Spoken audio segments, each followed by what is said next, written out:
Existem aqueles que arriscariam dizer que a ciência nada mais é do que o processo de transformar um conjunto de dados, geralmente conhecido, em outro conjunto, pelo menos em parte desconhecido. Os diversos obstáculos encontrados em encontrar, medir e refinar tais dados levaram a grandes revoluções mundiais, como, por exemplo, a instauração do Sistema Internacional de Unidades. Mas muito antes disso, os seres humanos já achavam soluções criativas para obter diferentes formas de dados.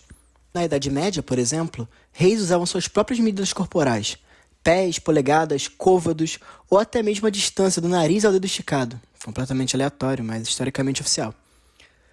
Usando nós e uma corda, o homem foi capaz de cruzar oceanos inteiros há mais de 700 anos. Há mais de 2000 anos, Eratóstenes conseguiu o feito incrível de calcular com uma precisão quase perfeita a circunferência da Terra, usando apenas trigonometria básica e distâncias medidas em estádios. Isso tudo nos leva ao tempo presente, onde nós, alunos modernos da USP, precisávamos calcular um trajeto de 8 metros e, bem, a gente não tinha uma trena. A gente não podia deixar a falta de instrumento de medição impedir-nos de fazer o EP2. Não depois de tudo que nossos antepassados fizeram para nos trazer até aqui. Não. Nós precisávamos achar uma solução. Nós precisávamos de um Johnny. Pera, você não sabe o que é um Johnny? Bom, deixe-me te explicar. Esse é o Johnny. Ele parou de crescer quando tinha mais ou menos 16 anos, o que significa que ele tem exatamente 1,65 m de altura. E isso era tudo o que a gente precisava saber para fazer o trabalho perfeito. A gente só precisa medir 8 metros em Johnnies no chão. Fácil, né? Então, a gente deitou o Johnny no chão. Eu sujei minha roupa toda, mas deu certo. Medindo a distância de 4,6 Johnnies no chão, a gente conseguiu achar o caminho exato que precisaríamos andar para conseguir fazer a medição de 8 metros. Agora, a gente só precisaria de uma forma tão criativa e útil quanto essa para manter a velocidade de movimento constante. Se ao menos nossos antepassados tivessem criado uma forma de marcar exatamente o tempo entre um passo e outro.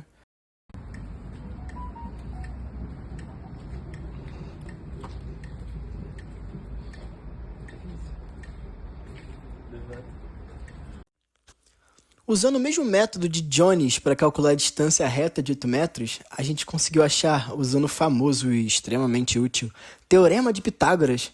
Valeu, Pitágoras. Para achar até onde a hipotenusa precisava ir para ter 8 metros e pronto. Conseguimos achar o caminho que precisávamos fazer para medir os zigue-zagues de 8 metros, ou quase isso, porque a gente preferiu adaptar as contas e percebeu que o caminho anterior estava meio errado. Mas bem, dá para resolver isso no programa depois, né, Kaique? E assim, a gente tinha feito 2 etapas de trabalho, metade dele praticamente.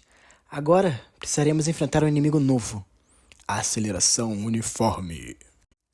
Perceba, até agora, estávamos focando somente em manter a velocidade uniforme, o que é bem fácil usando metrônomo e passos do mesmo tamanho. Do mesmo tamanho. Ninguém mediu isso. Mas a aceleração? Mudar a velocidade? Como a gente ia fazer isso? Por sorte, a natureza já tinha criado isso pra gente. Ou a gente só tá medindo isso porque é um modelo da natureza? Bem, sem paradoxos nesse vídeo. E talvez, por ironia do destino, nós tínhamos uma bicicleta.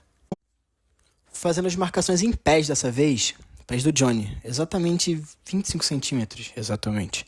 Eu não queria deitar no chão de novo. Conseguimos medir os trechos de 8 metros numa ladeira com inclinação quase constante. Foi o melhor que a gente conseguiu, ok? E deixando a gravidade, que é uma aceleração, fazer o trabalho dela, conseguimos deixar a bicicleta acelerar e medir a velocidade crescente em cada trecho. O importante é mexer.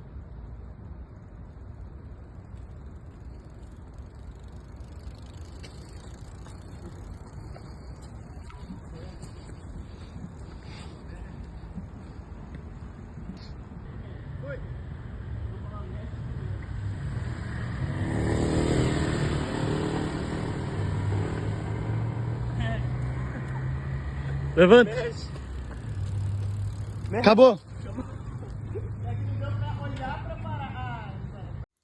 Aqui você deve estar pensando, nossa, mas esse trabalho é muito fácil, vocês já fizeram 3 das 4 partes.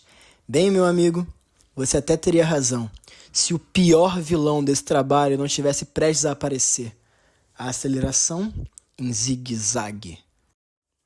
Olha, medir a aceleração constante na ladeira foi uma boa ideia e tal, mas a rua não era exatamente reta.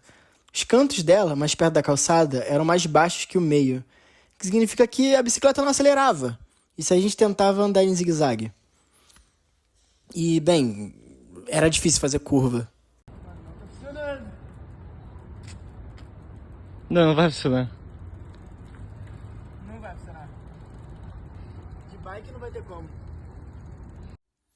O tempo estava acabando, o sol já tinha se posto, os carros de gente saindo do estacionamento da faculdade já estavam ficando frequentes demais, a gente estava sem esperança. Até que eu me lembrei de um antigo ditado. Lute como se você fosse o terceiro macaco na rampa para a Arca de Noé. E meu irmão, está começando a chover. Numa medida desesperada, nós apelamos novamente para o conhecimento dos ancestrais. Mas o que poderíamos usar? Nós tínhamos um metrônomo para marcar os passos, mas e daí? Como fazer ele acelerar uniformemente? Será que ninguém tinha passado por um problema como esse antes? De frente a um obstáculo que nós não conseguíamos superar, nos veio a resposta. Não somente depender das invenções de cientistas do passado, mas agir como eles. Como último recurso, nós achamos a solução. O Caio ia segurar o metrônomo que marcaria os tempos dos passos, que ia andar em zigue-zague coletando os dados. Enquanto o Johnny andava, o Caio precisaria de uma concentração absoluta para acelerar o metrônomo em 1 tempo por minuto a cada segundo. Sim, era essa a resposta que precisávamos. E pronto, tínhamos conseguido todas as respostas. A coleta dos dados foi um sucesso. Agora a gente só precisava programar o simulador e fazer a análise dos dados que, depois da gente coletar eles com tanto carinho, com sorte eles estarão exatamente como previsto pelo modelo matemático. Né, Kaique? Pô, Johnny, você não tá vendo isso aqui, cara? Tá tudo errado. Aqui, ó, tá tudo errado.